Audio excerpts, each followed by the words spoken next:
దివంగత రామోజీరావు కుటుంబ సభ్యులను పరామర్శించారు మల్కాజ్గిరి ఎంపీ ఈటెల రాజేందర్. శైలజ కిరణ్తో పాటు కుటుంబ సభ్యులను ఆయన ఓదార్చారు.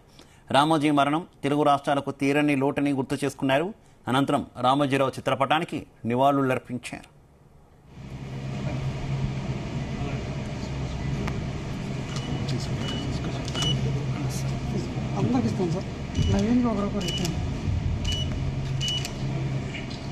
రామోజీరావు గారితో నాకు ఒక 15 సంవత్సరాల ప్రత్యక్ష అనుబంధం ఉంది. తెలంగాణ ఉద్యమం ఉవ్వెత్తున కొనసాగుతున్నప్పుడు కూడా ఎన్నడూ ఒక మాట నెగటివ్గా మాట్లాడేటోడు కాదు.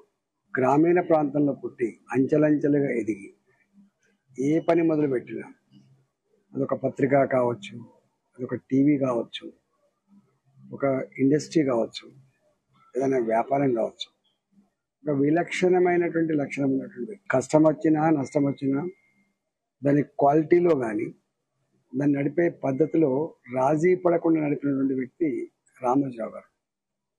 చాలా అరుదుగా ఉంటారు ఇట్లాంటి వాళ్ళు. ఇవాళ హైదరాబాద్కి రామోజీ ఫిలిం సిటీ ప్రపంచాన్ని అట్రాక్ట్ చేసింది. ఇక్కడ ఎన్ని వందల సినిమా షూటింగ్లు ఉండేను. ఈ ప్రాంత అభివృద్ధి అనేది ఇలా ఎంత గొప్పగా జరిగిందో మేము కళలు చూసినవి.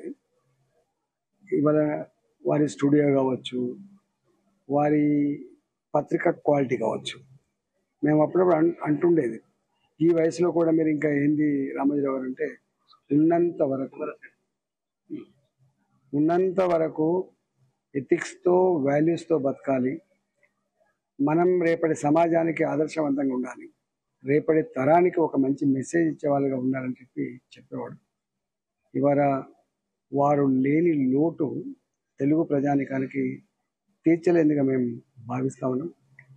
వారి ఆత్మకు శాంతి చేకూరాలని, వారి కుటుంబానికి భగవంతుడు సర్వశక్తులు ఇవ్వాలని చెప్పి కోరుకుంటున్నాం.